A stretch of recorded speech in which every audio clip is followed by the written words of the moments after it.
Okay, we're good. We're going to try this all over again. Technical difficulties. First time on episode 5, so that's not too bad. Yeah, that's my bad. Okay, we're good.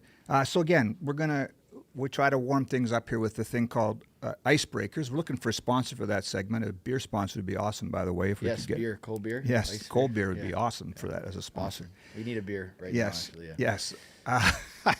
So we call it icebreakers so that you kind of get into the flow a little bit here. We're not hitting you with some hard hitting questions right at the beginning. So the first one, we had Danny McManus on last week, and we're going to run there this. There had to be some beer. Yes, there should have been for Danny. Sorry, Ed. That's okay. The first one, we asked this of Danny last week, and it's going to be a running poll all year on this question. Okay. This is serious stuff. Is a hot dog a sandwich? Wow. I mean, meat between two pieces. It is training camp. These are the conversations that are always going on during training camp. Oh, is that right? Just random stuff like this. Yeah. I would say no, it's a hot dog. Yes. Yeah, it's a hot dog. Okay, so that's 3 votes. Danny, me, and now Zach. I mean, typically on a menu, when you go somewhere that is a hot dog joint, for instance, they'll have a hot dog. It's his own thing. Yeah, a hot dog section, and then you'll have the burger section, then you'll have a sandwich section. Right. So yeah, it's a hot dog. Yeah, like a burger's meat between 2 pieces of bread doesn't make it a sandwich. Yeah, and there's different types of hot dogs. Obviously, you could throw chili on there. Like the Skyline chili stuff in Cincinnati that people love. There you go. Especially like at 3 a.m. It's good. I mean, your vote almost should count for more than one, but Danny's, I would say, it counts for more than mine. He's got more experience. Okay. Okay, here's a couple more. What's the most memorable? We're going to take some from the fans too, right, Josh? Okay. Most memorable gift you remember receiving as a kid? Oh wow, as a kid. I mean, I think I was probably a pretty easy kid to shop for, or to buy like a gift for. Probably a pair of tennis shoes, like a basketball shoe. So I can't remember off the top of my head, which type, but probably just a basketball shoe that I had been asking for the entire year that my parents got me for Christmas. I like it. Okay. Is there a movie or TV show that you can quote off the top of your head? Yes, and there's quite a few guys in the locker room too. Rounders. Rounders. Yeah, the poker movie with Ed Norton and Matt Damon. Yeah. And Hayden Christensen, I think, too. I can pretty much do that word for word if it's on. I mean, I have quite a few friends that are like that, and then Jesse Briggs, who's been here for a long time. I know he's not here this season, and Dakota Prukop, who's not here now. But yeah, we would get together last year and sit around and watch Rounders. He's my brother-in-law now. The first time I met him when he was going out with my sister, I walked into his apartment, and he is watching the original Top Gun, and he knows the whole thing, the whole movie. I feel like that's a pretty standard one. Everybody knows that one. Okay. Yeah. I don't know that one as well. No, I can't do that. Okay. I know that Goose is in there and all that stuff. Yeah. I'm more of a Rounders guy. Do you golf?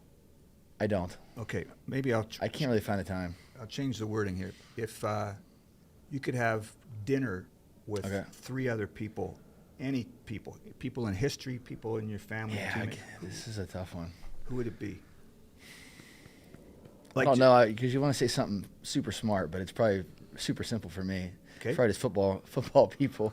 I mean, obviously, with 3 other people, I would just say my family. But outside of that, I don't know. Probably Sean McVay, Mike McDaniels, and probably the dude in Shanahan. Just pick their brain. Yeah, that's cool. Yeah. By the way, I don't know if this is picking up. We can hear in the background the team is having a meeting and they're singing or chanting. Yeah, it's the rookie initiation stuff. Is that right? They're over there singing songs. Yeah, it's crazy right now. It's pretty good. Yeah, we got a good group this season. Yeah, good. Yeah. Do we have any more from the floor yet, Josh? You got any more? Yeah, I want to know if you're having a bowl of cereal, if you put the milk or the cereal in first. Oh, are you kidding me? The cereal in first. Who puts the milk in first? I don't know. Weirdos. That happens? Weirdos put the milk in first. My wife ordered this special protein cereal. My wife and the kids are watching. Hi, Sierra, Capri, and Dean. But yeah, I mean, she's like a cereal connoisseur. But now we're adding a little bit of protein to it with this new protein cereal. But I'm pretty sure she does the cereal first, so she's not one of the weird ones. So. Yeah. That's good. I'm glad. By the way, I was asking you this just before we came on air, and I apologize for not knowing this, but you've got 3 kids. 3 now. Yeah, got a little boy. Yeah. Little boy, Dean Gregory. Yeah. Born in March. Born March 22nd. Yeah. Oh, congratulations, man. Yeah, we're very blessed. It was awesome. That's unbelievable. Yeah. Good for you. Thank you. Okay. I got one more good one before I move on Come here. on. I want to know, after a night out on the town in Steubenville, Ohio, where's the best place to go get a bite to eat? Steubenville, Ohio. Everything's probably shut down depending on how late it is, but I would say ordering from my brother-in-law's joint, Steve's Fish and Chips. Order What would your nice order be shrimp there? basket or something like that. Yeah, he's got it all there. So I'd probably call my brother-in-law Stevie and have him set something up for us. Beautiful. Yeah. Ed? Okay, well, so let's move on to the next part, right? Okay. When we were doing our quarterback preview and positional preview, and I know you guys get tired of these numbers, but I'm going to throw some stuff at you, right? So, since you got here, the team is 39-8 in the regular season in games you've started. 39 wins. It's already tied with Matt Nichols for 5th in franchise history. Only guys ahead of you, Kenny Plain with 82, Dieter Brock 71, Kahari Jones 44, Tom Clements 41. So there's a realistic chance you're going to move into 3rd place on the all-time list this year. Here's another one. You're already 8th in franchise history in passing yards and should move into the top 5 this year behind only Brock, Jones, Kevin Glenn, and Plain. You're 7th in passing TDs and should move into 4th this year. CFL history, you rank 20th in yards, 18th in touchdown passes, 19th in wins. So I throw all this stuff at you, and I know you're a humble guy, but man, that's amazing. Yeah. What do you think when you hear those kind of numbers? Well, I think it's amazing to be even mentioned with some of the names that you named there. Kenny Plain and Clements and Dieter Brock and Kahari. Even those are guys that when you enter the league, you hear about them and all their accolades and all the things that they've done for our league. But what really comes to mind is especially in the last 4 or 5 seasons, being here is just the people that I've been able to be around and how fortunate I've been to have such a great offensive line in front of me. Have a group of wide receivers that want to be, just as great as I want to be every single day at practice, every day in the meetings. Having a coordinator who sees the game the same way and wants to continue to push the limits and try to grow. And then having 2 guys like Andrew Harris and obviously now Brady to be able to run the football and take a lot of that load off the pass game to help play an entire season and not take all the hits. Dropping back so many times. I think all those things factor in. It's all about the people, as I always tell you, and have even you guys, making it easy for us day in and day out, and having everything we need here in this facility has just been awesome. I know it's top down. It starts with Wade and trickles on down through Kyle and Osh to us, and it's just an unbelievable organization. So I just always think. How unbelievably fortunate, blessed, all those things I am to have landed here in 2019. I was going to ask you about that because I can remember when the trade was made, and we all know that story now with the last-second trade, basically, that they got it in before the deadline. And when you got to Winnipeg, Darren Cameron, I went into his office to interview you. This is the first time we had really chatted before, right? Man, and That was the morning of, like it seems at the time it felt like, well, this is kind of to help the Bombers get through to the end of the season. We never know what's going to happen. But now it just seems like a match made in heaven, doesn't it? In a way, like you're from Steubenville, Ohio. You're a kind of a meat and potatoes guy. This is a meat and potatoes city that loves their football. Like it just seems perfect, doesn't it? It really does. I tell people all the time that I feel like I've been here my entire career. It really does feel that way, and there's not much more else to say about it. It's been a perfect fit, and I'm just so fortunate that trade did go down in 2019, and the people that were already here, I was able to kind of step in and help things move forward. Did you think it was going to be this, or that it would be this good, or this long, or? I thought that if that would have happened when it did in 2019, because there were rumors and things like that going around, I thought that I could step in and play at a high level. And then after that, it comes down to what the organization wants to do moving forward. And again, we've told the story before. But talking to Osh after that season, I felt like that this was the place that they wanted me to be, or people. The organization wanted me here, and I wanted to be here. It was a no-brainer. So yeah. It seems funny at that stage in your career that everybody wants to be wanted, but that I mean, you mentioned that before, that conversation with Osh after the season where he kind of said, "Hey, we need you. We want you to." That's has to mean everything. Yeah, and again, it's more so just again, I think I felt great about it because the people involved. It wasn't even necessarily like they want me because I'm a talented player. I think just they want me around because I'm one of the guys. Right. I fit in with the guys in the locker room. I've known Ocean since I've been in the league. That was what was cool about it. It's like, hey, yeah, like he's one of us. He can stick around. That was cool. I saw you on day one of rookie camp, and you're fired up, and you did an interview afterwards with everybody, and just you're. I don't want to say you're in the back nine of your career, but you know what I mean. Like what keeps you so fired up about doing this? What is it? Where do you get what's the joy from? I love the preparation aspect of it. Even the off season, preparing your body gives you something to look forward to and goals to set from that standpoint. But once you get here in the building, going against another team and their game plan, I just love that. I love the competition part of it. I love the strategic part of it. I love being around the young guys and trying to help them see the game the way that it's supposed to be seen. Whether we're talking about defenses or offense and those things. And I was sitting there talking to Wally about today. It's just we're people. We like to be around others and go to work and communicate and see something start from here and watch it grow throughout the season. We always talk about, it's the journey. Obviously you want to end up at the top at the end of the season, but you got to really enjoy the ride. And, obviously when you say you're in the back nine of your career, those things, seem to, really come to the forefront and become more important. But we're just trying to take it a day at a time and enjoy it. Yeah, it's funny you say that because, somebody asked me about when I was going to retire, and I said, I need to be around people. If I had just woke up in the morning and had nothing to do, it would drive me crazy. So, yeah. I mean, I get a lot of joy going into our content room. It's probably the same when you walk into the locker room. That's energizing. Yeah, some young guys in there too, keeps you young, and it just getting your brain moving and learning, trying to learn the game and see the game a different way every single day, and improve upon, what we have here is what keeps you coming back. You got to play long enough so that Dean can remember seeing you play. I know. I was actually talking to Jesse about that. I saw him recently and a couple other friends, and actually a friend of my wife's played professional hockey in Italy, and two of his children were there for that, and they were saying they don't remember. I think they were like 4 and 5 years old. So I remember talking to Nicole after they left. I'm like, I got to play a little bit longer because I want the kids to remember.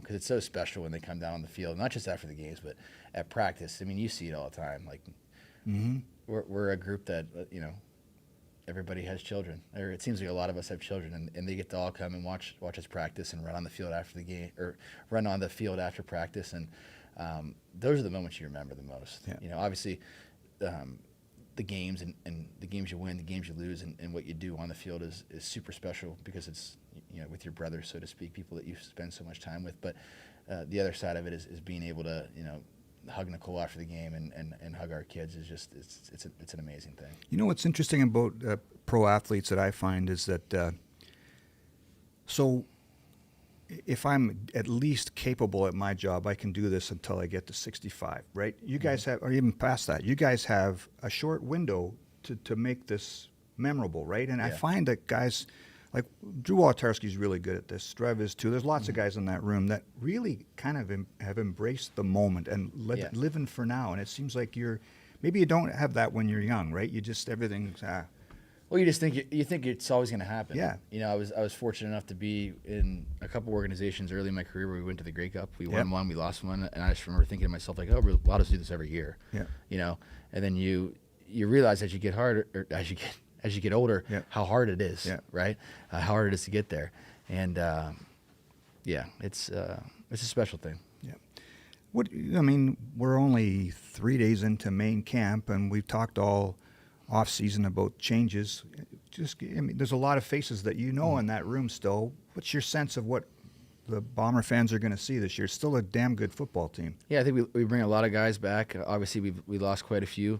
But yeah, it's going to be an exciting training camp. I think that, the competition is going to be at an even higher level because there are some spots that are, open, so to speak. And we need to, continue to find it every single day, that joy for the game, the energy. Because we have some guys that are a little bit older, but you got to dig down deep every day to compete at a high level. Drew said the other day too that he said it in January, and he mentioned it again at the start of camp, that the Grey Cup loss broke his soul, and that he wore it for a long time.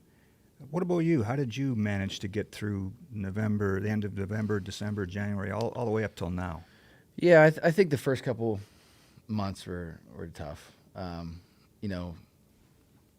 you have 2 kids and my wife is pregnant, you kind of, they're not distractions, but there's a way to take your mind off of Perspective things, right? too, right? Perspective, obviously, yes.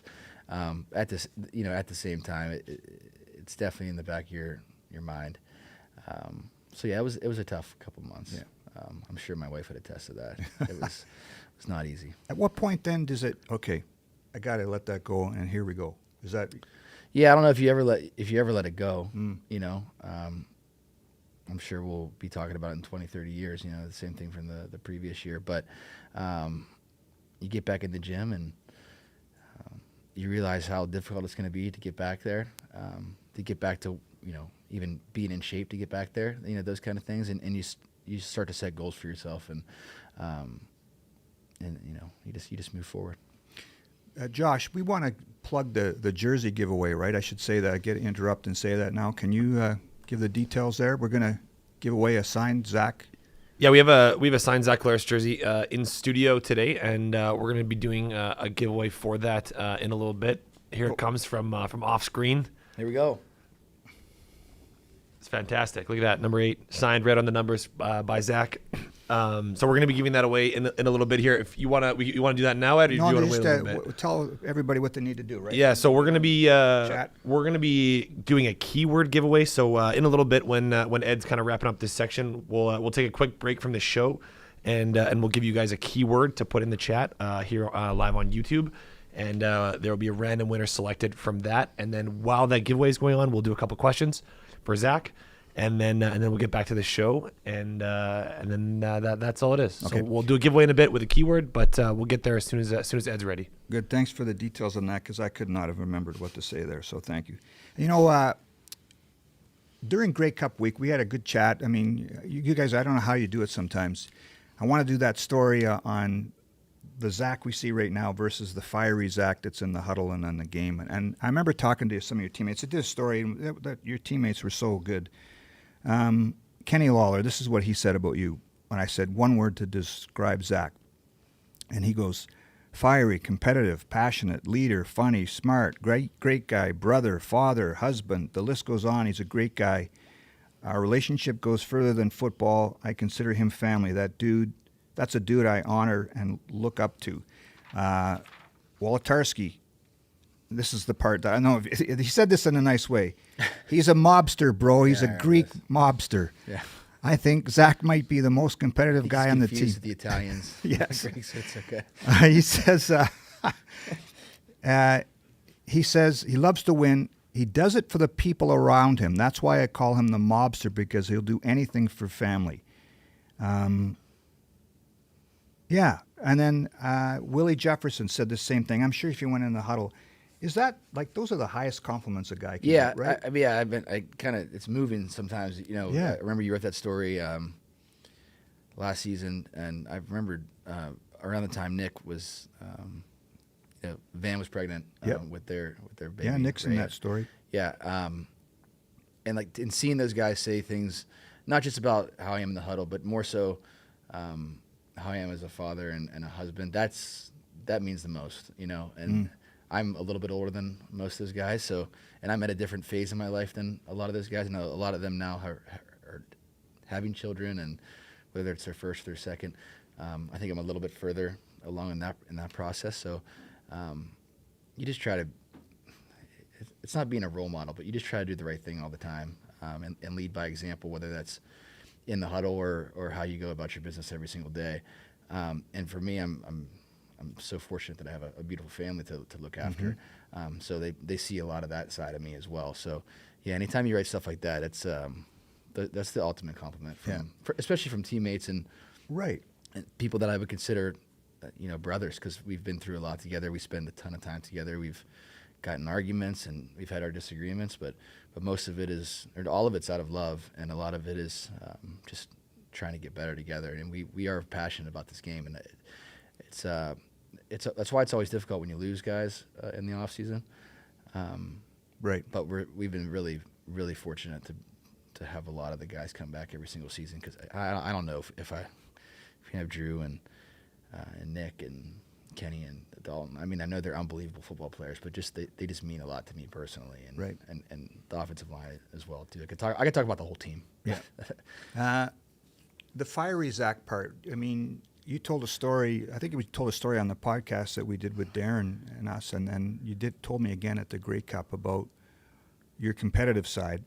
Yeah, And I try to always dial it back. That's why people probably think I'm very boring on these things. I have to really dial it back. Well, I really have to dial it back. I've heard guys say that it's the fourth quarter and it's a tight game, and they'll say, Zach came into the huddle and he says, okay, now it's time to put our foot on their throat. And Yes. there's some other words in there Sure, too that we can't yeah. say in a live show. Yeah. And then you told a story when I did the story at the Grey Cup about even when you were a kid and a family softball game. Can you tell that story again? Yeah. I mean, it's probably 90% true, because Okay, well, good enough for me. No, I'm saying I've just heard it so many times, Okay. but I don't really remember it. I kind of remember it. Told Yeah, from your- my grandma Gert was my Pap's mom. So she was in her 90s, I'd imagine at the time, or maybe late 80s at the time. She passed away in her hundreds. So, and my Pap has since passed away. He would have been the biggest Blue Bomber fan there was. Him and my grandma drove all across the United States and Canada to watch all of my NCAA games and CFL games. So he passed away my last season in SAS, but he would have really enjoyed this. He's been watching for sure. Yeah. But yeah, so yeah, just we were having a family reunion in St. Louis, Missouri. How old would you have been, maybe? 7, 8, Okay. something like that. I was a spoiled little kid, from the sense of I just wanted somebody to play catch with me all the time, and I didn't want to go do a coloring book, and I didn't want to go climb on the swing set. I wanted to just play catch, and it would drive everybody nuts, I would imagine. But anyway, so we're playing a softball game, and again, there's grandparents out there and great grandparents, and I hit a ball, or no, I'm sorry, I think somebody hit a ball for my grandma to then go run, and I fielded it, and I threw the ball to first base, and she was out, but they called her safe, and I just lost my mind. And Grandma's out. yeah, and my Pap was not happy with me about that. I remember that's one of the first times I can remember him really kind of giving me that look like, boy, you better stop. Yeah, so. But that's the competitive nature, right? Yeah, I always wanted to win. I mean, there's T-ball story. I think there's a T-ball video of me, just standing there tagging people out, and they wouldn't call them out, and I just look at my dad and start crying, that kind of stuff, right? Because I just couldn't understand. Hey, I'm doing this the right way, but we weren't keeping score. That kind of stuff always drove me nuts. And I think you mentioned too that that competitive fire can mature a little bit too, right? Because it's different now for you than when you first came into the league, right? Maybe explain how that's evolved too, because everybody wants a fiery leader, but Yeah. it can go too far, right? 100%, I think it can go too far. When I first came in the league, Scott Milanovic was my head coach, and he would always talk about, not showing your emotions. Never palms up in a guy, which you never want to do anyway. So that's one of the things that quarterbacks talk about a lot. Never showing up your teammates. You mean like this sort of thing? Yeah, that kind of thing. Just never showing up your teamates, right? So yeah, between Scott and coaches and my parents, obviously before, just always trying to stay even keeled is something that I've been big on throughout my career. But you never want to be the guy who is too high. I believe in the huddle, or too low, because your teammates feed off of that. We have enough guys that are able to be the rah people. So I try to pick my spots of when I need to say something, and again, it's a never ongoing process, but I'm lucky that I have a lot of guys around me that I trust to be able to handle things like that too. Josh, how are we doing for time here? Do you want us to take a break? We're doing great. We can go to the jersey giveaway, and then we'll chat some questions, and then we can move on from there. We're about 30 minutes in. It's going awesome. Got a bunch of people hanging out here live with us. Cool. So I'll first say we'll do the jersey giveaway. Let's get that jersey held up there. Let's get that shown off again to the people. Sure. So we're gonna give away this jersey here. Large Zach Collaros jersey signed right on that number 8 there. Looked great at the home opener. Yeah. Come on down. But so if you want to win the Zach Collaros jersey, all you have to do is ask a question in chat. There's a ton of questions that have flown through already.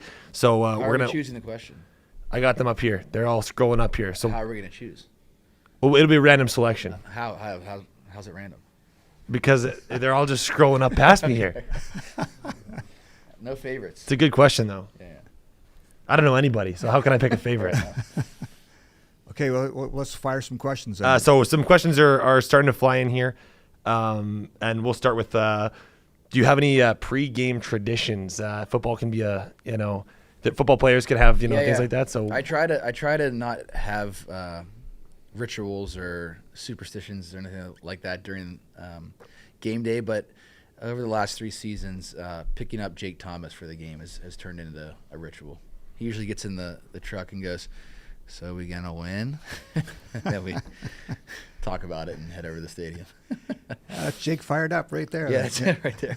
It could be like I'm trying to do the Celsius right now. It could be like 0 out, and he walks out with his shorts and flip flops. Yeah, Jake. That sounds like Jake. Yeah. Someone wants to know what your favorite spot to eat in Winnipeg is. Ooh, favorite spot to eat. There's a plug coming right here. Yeah, I mean, for free after this. Yeah, Nicolino's is obviously a great spot that Nick always takes care of us. Leopold's is a place that we all hang out at. We're all over in the Bridgewater area. I've been to George's over there. I can't remember where that's at. Down by St. Vital. Mm-hmm. There's been a couple spots around town that we enjoy. Yeah. Nice. David wants to know if you have a favorite play as a Bomber that sticks out in your mind. It probably at the first game that I played here, the Calgary game at home, the one where it was. I kind of screwed the play up, and then I started running around and threw the ball. And Darvin, caught the ball in the back of the end zone. I probably could have made that play a lot simpler and just thrown the ball to Wally on a little underneath route. But, started running around, and the rest is history. Yeah. Darvin made a great catch, and I think Nick Dembski made like a little pick there at the end too, so it was pretty cool. Nice. Yeah. It's something you don't always see is the guy that's off the ball, right? Not the guy that doesn't catch the ball. It's not always a huge part of it. Exactly. Someone wants to know what's going through your head in the locker room before you walk out to play in a Grey Cup game. Oh man. Probably not much. You try to obviously prepare as much as you can, as best as you can, for every single game, and treat the Grey Cup the exact same way. And that's not always easy to do, but as you get closer to the game, I think you start practicing, gratitude and just understanding you have a lot to be thankful for, and just thinking those things as you're on your way out there, because the hay is in the barn, so to speak. You're prepared to play. So just those last few moments, I always think about how lucky I am to be where I am. Say a little prayer and get out there and play. Someone wants to know what your favorite stadium you've ever played in, CFL or otherwise. It's gotta be Princess Auto, right? Oh. I got that plug there. Yeah, good. Once you got the right name. It's gotta be Princess Auto, yeah. It's an unbelievable atmosphere here, and even as a visitor here, I always loved the lights here, and it always felt like you were on a stage. So being able to be a part of that week in and week out is special. What is one thing you enjoy doing in the off season with your family? Ooh, I like to get down to a beach. We didn't do a beach this year. Next season we'll do that in the preseason. I just like spending time with my kids and my wife. Whether we're doing obstacle courses in the basement with the girls, spending time if my family's able to come up, or with my wife's family, obviously. Nothing too particular there. Just spending time together. Right on. And then this is our jersey winning question. Okay, it's here we go. Coming in from Noah Cantafio. So Noah Cantafio in chat. The jersey will be available for you at the ticketing counter in the Bomber store as early as tomorrow by end of day. And the question from Noah is, what's your favorite touchdown pass play you've ever thrown? And you can't choose the Darvin Adams one. Yeah, I won't choose that one. Man, there's a lot to choose from here. I'll think of the Winnipeg ones. Doesn't have to be. It's got to be, it's got to be one of Nick's touchdowns, specifically when we play over there in Sask. One of the corner balls that Nick has caught doing that. Those are always over the back shoulder. Yeah, the back like the over the shoulder Willie Mays style catches are my favorite ones usually. I think it was 2021 we were out there. It was during the COVID season, and it was a close game. And Nick, we got some kind of rotation on coverage, and he got matched up with a matchup that we like, and I got smashed on the throw. They brought 6 people, and I think I got hit by 3 and threw it, and the crowd was going wild. And Nick, I'm like, did he catch it? I have no clue. In the I don't even know what their stadium's called. Just went, Mosaic. Yeah, Mosaic. Yeah, went just silent, and I was like, he must have caught that ball. That's when you have 600 pounds of people just pressing down. Yeah, I just laid on the ground. He must have caught that ball. And, I think you said that we should change the name of that catch from the Willie Mays to the Dembski. We should. Right? When we're training the off season. All. Yeah, I got quite a few CFL guys that we train together in Toronto, and we'll practice the Dembski over the shoulder because those kids don't even know who Willie Mays was. It's unfortunate. Right. Yeah, you're a baseball guy. I know. Okay, let's move on to the next chunk, which I kind of wanted to ask you a little bit or dive into a little bit more about Zach off the field, right? So I remember I talked about the day you got traded here. Drew Edwards, who you know very well from used to be the beat writer for the Hamilton Spectator when you played for the Tiger Cats. And he texted me and said, hey, you're going to love dealing with Zach, but make sure you talk to him about stuff beyond football because he said you're well-read, a fascinating guy. Now that you have kids, I mean, I went through that too with 2 boys, that it's sometimes you have all these plans to read things and I'm going to watch that, and then you're reading them a kid's story before they go to bed or making stuff up. I ended up buying a new book, and I haven't gotten through half of one yet. So, but is there anything you are reading lately, or what's the best read you've had in the last little while? Noah Hallett and I have been reading through like a philosopher book, Seneca. Oh yeah. We've been reading through that a little bit. So some stuff there. I bought The Last Kingdom on Jesse Briggs's suggestion, which is like a 12-book kind of historical fiction thing. I'm about halfway through the first one of that. Mm-hmm. I'm reading 1776 right now, which is kind of about the early days of the United States.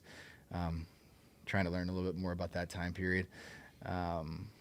So I can have a conversation about it, because I never feel comfortable having a conversation about something unless I've read a little bit about it. I just bought Darren a book that I read a while back from Jeff Perlman about the Mets, the Bad Guys one. Oh yeah, I read that book. Jeff Perlman's awesome. He wrote the USFL book and the Showtime one. He did, yeah. Yeah, it's a classic one. I'm buying Noah Hallett currently, the Tender Bar, which is probably my favorite book to read. I think that's J.R. Moringer. I think they made a movie. The movie wasn't great. Okay. But that book I love. I read it like 2 or 3 times. What is it? The Tender Bar. Okay. It's a what's the word I'm looking for? It's not a biography, but it's slipping my mind right now. Yeah. Anyway, it's a really good read. Yeah. But yeah, The Last Kingdom, I guess, is what I read. The Godfather this offseason. Yeah. Yeah. I mean, I've seen the movies, but the book is interesting. Yeah. And what's different? It's just more information in there. Oh yeah. Yeah. I'm reading off a little bit. I'm reading a mob book right now too, City of Love by Dan Winslow. I love the crime. Okay. Whatever. I don't know why, but the crime ones are awesome. Yeah. So is that? I mean, you got your family now, but is reading or watching TV, because you are really a football guy. You're always thinking about plays, right? Mm-hmm. Is that an escape then, sort of, or how do you? Yeah. Shut it down a little bit. I think it's been a long time now. Back when I was in college, I can remember I was never a great student, admittedly. I wish I could have gone to school like when I was 25, because then I would have really, I would have taken only history or something and really enjoyed that probably. But I didn't know what I wanted to do at 18, so I was a terrible student. But I can remember thinking in college, like, if I'm going to waste my time doing something, it should be productive. Like I shouldn't be on my. I mean, we didn't even have like the phone thing back then, but I can't remember what I was thinking. But I'm like, I should at least be reading something and trying to learn something. So I started to read then, as kind of an escape and I guess more of a time wasting kind of thing. And I've just enjoyed it ever since. So that, and I do like watching shows. Like I like the HBO long shows and long form shows and stuff like that. You told me, I think it was you that recommended to read up or watch a show on Sam Cooke. Wasn't it you? Mm-hmm. They had a documentary on him on Netflix. Yeah, that's our that's in my household. That's always on. Some Sam Cooke music. Yeah. Really, eh? Yeah. How do you get Sam Cooke and Van Morrison are probably our two. like that's old school, man? Like, Yeah, I mean, my mom was like not letting us play anything in the car when we were kids, so we were listening to Van Morrison and Cat Stevens and some friends of mine from back home. One of my best friends, Jeff Braziz, got me into Sam Cooke many years ago, and just his story has always fascinated me, and how many songs that he was the person who wrote the song, and that I've heard. And it wasn't him singing it. I think is interesting, and we just love it. My youngest daughter Capri was born in Winnipeg, at St. Boniface over there. That's cool. And so the river. Yeah. A change is going to come when he says, "I was born by the river." So she always says, "I was born by the river in a little tent." It's hilarious. That's it's very awesome. cute. Yeah. Yeah. Because I've said it to her so many times. Well, so that's cool. That's Yeah. Your mom had good taste then, right? Because Yeah, my mom, it's my dad. My dad is a musician, and He is, eh? Yeah. So What does he always be play? The guitar. Yeah. And all the bands that we'd grow up when he'd have to go play in the band. He was the bass player. Really, eh? Mm-hmm. So what kind of music did they play, or what? Just like was My dad was into more like the jam band kind of stuff. The Allman Brothers is probably his favorite, so I'm super into them, obviously. Dickie Betts just passed away about a month ago. I got a bunch of texts from my teammates here, like a family member, like I lost a family member. Oh, is that right? Yeah. I mean, so I grew up listening to him and Eric Clapton. Not willingly at the time. At the time I was like, can I play my music? And my dad was always easygoing, so he'd say yeah, but he'd roll his eyes and be like, do you even know what you're listening to? This is crap. It's So, funny how yeah. when you're young and that music kind of can shape you or influence you. And you mentioned the story about your daughter. I mean, I'm a hard classic rock. I can remember my oldest son. He might have been 8, and taking him to basketball or something, and he's in the back seat, and he says to me, "Hey, Dad, can you put on some Jimmy? I'm in the mood for a little Hendrix." And I'm thinking, Yes. I brought him up right. I thought you were going to say Jimmy Buffett. That No, was my no. first concert. Oh, is that right? Yeah, my sister and I think we were probably like 7 and 5. I'm pretty sure there's pictures of us wearing like the Corona. Oh, yeah? Oh, yeah. I don't know if you're Yeah. allowed to. I mean, they probably didn't care back then, but now you probably get your kids taken away from you. That was our first concert, yeah. Yeah. Jimmy Buffett. You guys, and so you guys have I mean, Walt Tarski's a big music guy. Yeah, I'm nowhere near. Conversations all the time back there about what you're listening to, and Yeah, sometimes him and I just, like today, he was like, I'm just going to put on some music. Let's just sit here and listen. That's what it's listen. yeah. And so Yeah. was it his own or some? No, random- it was some, I don't even know what it was today. But I love his taste in music, so usually we send each other stuff. I lost all my numbers like 2 months ago, so I haven't talked to Drew for like 2 months. He's like, "You're just such an old man." I'm like, "I know, man." Yeah. I didn't have a phone for like a week, and I just didn't talk to anybody. Oh, is that right? So usually we're sending each other stuff. I know he was in Australia getting married and all that, but yeah, it's great being next to him in the locker room. I can imagine. So somebody asked you, it was a great question earlier about what you do as a sort of a pregame ritual. Are you a music guy with the headphones on? No? Nothing. You don't have a playlist that gets you all jacked up and want to bang a locker to death with your head, like that? No. When I was younger, yeah, Yeah. for sure. Yeah, when I was in high school, yeah. But as I got older, I just try to like be as clear mind and focused as possible. And it's not that easy to do because there's usually music playing in the locker room, which is fine. Everybody has their own routine. So, but yeah, I'm usually just staring straight ahead for 2 hours, 2.5 hours. When you're trying to get away from it all, but like when I was in school, they used to say, keep a notepad by your bed because you're going to wake up in the middle of the night, you're going to have a good idea and write it down. And I tried that, and when in the morning I'd wake up and it's just doesn't make any sense, right? I don't know what the... Okay. But you are a guy that, and when Drew Brown used to be, and I'm sure Strev's the same, that's always thinking about, oh, that's a cool play. You're watching an NCAA game or you're watching another CFL game. And we should try that. Yeah, we have a thread. I mean, Drew and I definitely have a thread of like a text message thread, Dakota as well, of just plays and thoughts that I'm sure I've lost them all now. But I'm sure Drew has them all just like in iMessage. And I have my own thread of things that, you know, if you see it online, I'll just kind of copy it and I'll come back to it later. I don't come back to it as often as I should, like you said, because you're probably like, why did I copy and paste that? But yeah, it's especially as we get closer, like into the season, you start like seeing everything from an X and O standpoint. Like even like when you're having dinner, like your fork's there and the spoon's there. It's just like, oh well, you could just do this and you could do that. And like, oh yeah, that would be cool. Like it just never stops. Yeah, you sound like envelopes everywhere, like of just plays on it, written on scraps of paper and stuff. Everywhere. Yeah. You should. I mean, you could, just thoughts like, hey, talk to Buck about this, and you know, or hey, I need to call Dalton later. I need to call Nick later about this split, and Wow. Actually, I'm going to jump in on this. Just have a question. Is it a unique situation here, like the back and forth that you have with Buck in terms of like making plays and things like that? Is that a unique situation, or is that something that you've had for the majority? I've had a bit of both ways. I've been places where it's very open, with that respect, and other places where it's very, very rigid. And it's like, no, this is how we do it. In those places, you can have great success in those things too. So, but I like the conversation of it all, and I like, you know, kind of just the theory and the strategy, and so Buck is very open to that and having those conversations, which makes it a lot more fun to come to work. I would imagine some players thrive in both situations, right? One where they liked having the input, and others that just, this is the playbook, this is how we do it, and this is what you're going to do. So it works both ways. Again, I've been around both styles. When I first came into the league, I was, you know, sitting behind Ricky Ray and a few other guys, but you know, watching Ricky go to work, he had been in systems where it was very open and there was a lot of adjustable plays. And then when he got to Toronto, it was the West Coast stuff, and it was very rigid. And I would always ask him, like, hey, you know, what about this? What about this? And he's like, I've done it both ways.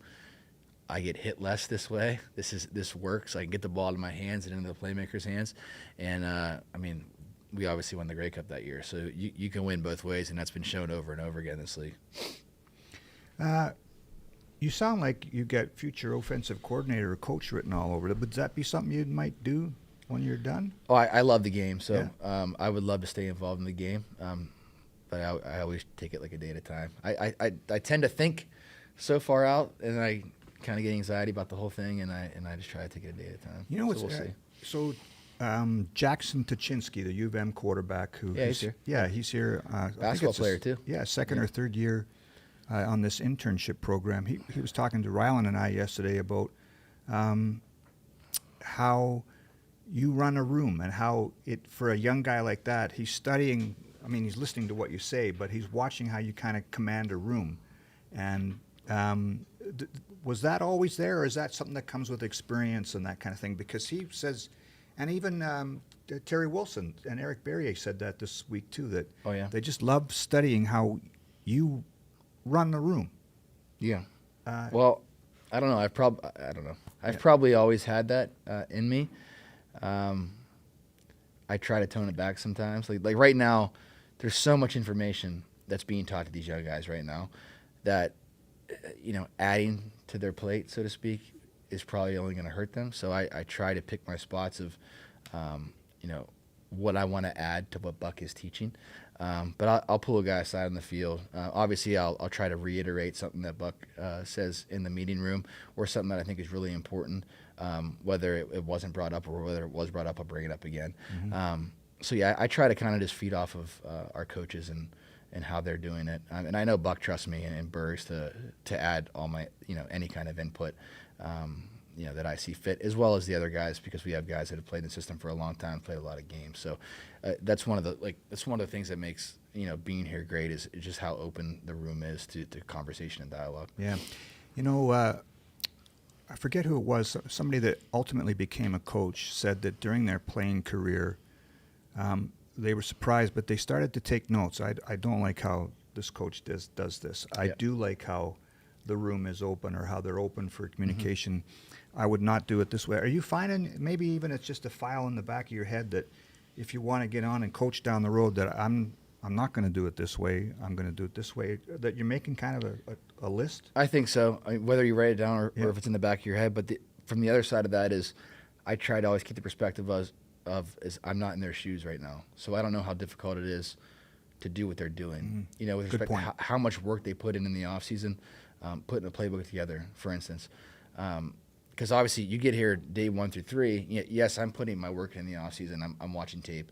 I'm working out. You know, I'm throwing those things, right? But I'm not putting together the playbook. So for me to come in on day 3 and be like, hey, we should try boom, boom, boom, boom, boom, which I've done I've definitely done that before. So I'm trying to scale that back, and respect the work that they've put in, and just pick and choose my spots. And as we get closer to the season, you know, obviously we can have the conversation of, hey, why don't we try this way? But for right now, this early in camp, Yeah. I'm trying to respect all the work that's been put in because it's a ton of work. It's a ton of work, and just help in any way I can. Yeah. We're going to get close to we're getting close to the end, right, Josh? So we won't keep you for too much longer. You know, we hear this all the time about the FIFO culture and how special the room is, and I've asked this a few times.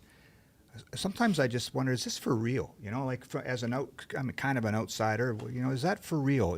What makes it? Is it that special? Is it that unique compared to other teams? You've been on, you know, a few teams now, and I don't want you to, you know, crap all over somebody else. But what is it? Is it that unique? Is it that special back there? What you guys got going on? I think it's that special. I do. I think it's unique. I think everybody talks about culture, but you got to live it every single day. And I think every single season is different. And we're all 1 year older, the guys that have been here. So I think it's important to understand that you have to continue to foster that every single day, and practice what you're saying. You know, I can't just go in front of the media and talk about our culture, and how great it is. And I can't just you know, say it to the rookies and like, this is what we do here. No, you gotta show it and live it every single day. I think that's very important. I think our guys understand that, but it's important that we all stay on each other and continue to foster that environment day in and day out. So what would be an example of, you're in the room even now and you see something that, hey, that's not how we do things around here. Like, what is it? Just someone being too me, or like, what would it be? How do you put your foot down on something? It's hard to pick one. Yeah. You know, one thing. I think it's just, you know, how do you treat your locker? You know, do you clean up after yourself your locker? Do you respect, you know, Fadi and his staff? Do you respect Al and his staff and the training staff, or in the weight room, Brandon and his staff? You know, how do you treat people? I think is, you know, just a good starting point. I mean, we had a guy in college who would say, we had a coach of ours in college would just say, you know, I have one rule: don't be an asshole. You know, so that's a good starting point.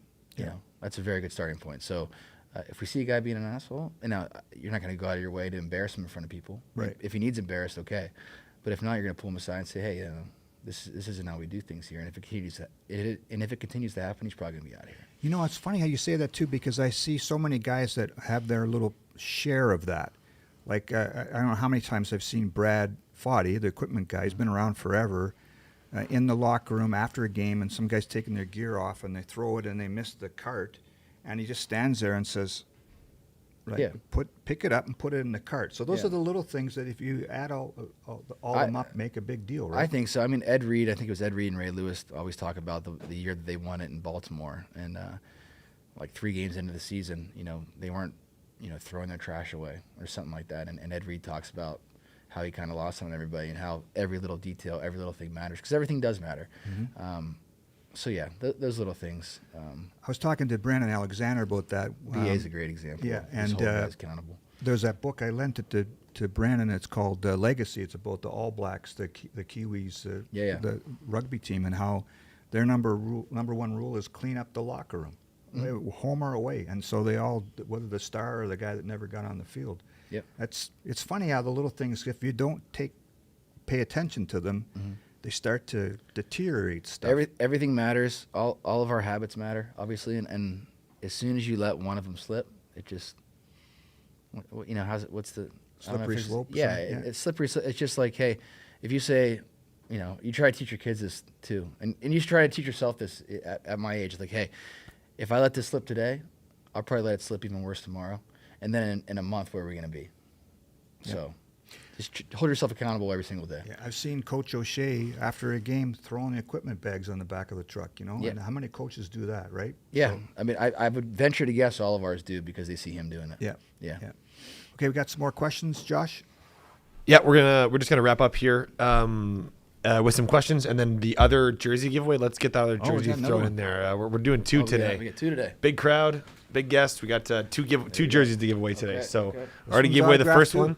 This one's also autographed. And this one is going to be a keyword giveaway. So if you want to win the second Zach Collaros autographs jersey, just type the word you see right there on screen into the chat. Collaros. Put that in chat, and there'll be a random winner pulled from that. And as those are coming in, we have a few This more is a big questions one. pulled. This is a double XL. 2XL, yeah. That's great. Gonna go over your winter jacket later this year. If somebody is a little bit smaller and wins, we can sign another smaller Absolutely. jersey. We, for you, we too. sure Yeah. can. This would be a good fit over your parka at the West Final. There you go. There you go. Okay, Zach. Kendall wants to know why you chose number 8 to put on the jersey. Oh, I wish there was a story behind it, but it was just the only available number. I was number 7 in high school. I got the University of Cincinnati. I couldn't be number 7 there because one of my best buddies had it.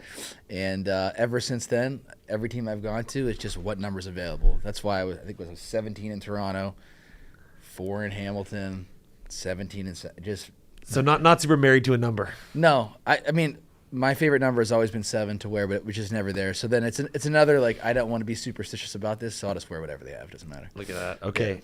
Sorry, I didn't have a better answer for you there. Well, eight's working out. Let's just Yeah, say 8's. that. I like 8 now. Yeah. Curbs wants to know who do you look up to the most in your life? Oh wow.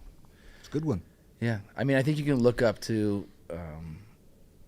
different people, in different facets of your life. But if I had to choose one person, it would be my dad. What about your favorite pastime when you aren't playing football? Yeah. I mean, it'd be hanging out with my children for sure. Holding my son now and playing with my daughters. Sitting next to my wife and just kind of shooting the shit. Sorry, can't cuss on here. That's all good. Sure can. Who's the best DJ in the locker room, and what kind of music do they play? Well, now Ooh. see, with a guy that Well, likes I mean, Sam yeah. Cooke and Van Morrison, there's not going to be many. I would say Drew Wolotarski. Kenny got some stuff. I don't know who a lot of the artists are, but they get you going. Willie, as long as he's not playing on the back of the plane at Yes. 3 a.m., Yes. I can jive with what Willie's doing sometimes. Chris K, he's got always a good playlist after games. He'll throw Creed on there for old time's sake. Yeah. And the boys at the other end, I know like Shane and Mikey when he was down there, they always had a good playlist too. Nice. Yeah. Jennifer wants to know, and I can only assume she's screaming because it's all in capital letters. Okay. How Are you gonna scream it? I'm not going to scream it, no, out of respect for everyone listening. Okay. But how does it feel hearing the fans when you run out onto the field at Princess Auto Stadium? Yeah, there's not a lot of feelings like it, outside of the special things that happen, in your life. But running out in front of our fans is something that, we all cherish and moments that we'll never forget. It's like I said, it's the coolest stadium, the best atmosphere I've ever played in, and being able to run out there in front of our fans is always special. We got one more question, and then we have our winner, and then we'll wrap up. But our last question is, I just lost it. Oh, here it is. What is your favorite childhood football memory? You've been playing for a long time, so you got one from your earlier years that really sticks out in your mind. Yeah, I was mentioned this to Buck the other day. Or Buck mentioned it to me. All of your high school memories, those are some of the memories that you don't forget. So we were fortunate enough to win 2 state championships when I was in high school. So all those games and those moments, kind of at the end there for the state championship, and being able to celebrate with guys that you grew up with, it was really special. Beautiful. That's awesome. So thanks for that, Zach. And we have our jersey giveaway winner, and that her name is Bev Giesbrecht. Bev Giesbrecht, congratulations. Thanks, Bev. You won the second jersey. So again, that'll be available for you at the ticketing counter by end of day tomorrow. And if you need a different size, we can get that figured out for you. So congratulations, Bev and Noah from earlier. And with that being said, I'll throw it back to Ed for the wrap up here. Well, listen, I can't thank you enough for doing this, Zach. We heard, like we said earlier, the team was going crazy. You could hear the meetings and making rookie sing. Did you have to sing a rookie song way back? Long time ago. I did a card trick. Oh, you did a card trick. Yeah. Okay. It didn't hit very well. What? I got booed. You got booed. Yeah, it wasn't good. I was a late. Was this where was late this? appearance to camp in Toronto. Okay. I came like a week late, so I missed the rookie show, and it was just like in the mess hall, and I did a card trick. I probably would have seen like a Temptation song or something. Okay. Well, again, old school. I love it. Well, listen, this is awesome. Thanks for. I know it's busy time, and so for you to squeeze us in. This was great. Are you kidding me? You can do it again tomorrow if you want. Yeah. Listen, thanks to everybody for tuning in again. We do this every Tuesday at 3 p.m. Don't forget to like and subscribe the Blue Bombers YouTube page. I get a bonus. You gotta point down when you say that, right? Yeah. Right. Oh, yeah. Over Look there. at that. There. See, well, we should get you to do the promo here. So every Tuesday at 3. We don't know who we've got for next week lined up yet. But again, thanks a ton to Zach Collaros for doing this. And don't forget to join us next Tuesday at 3 p.m.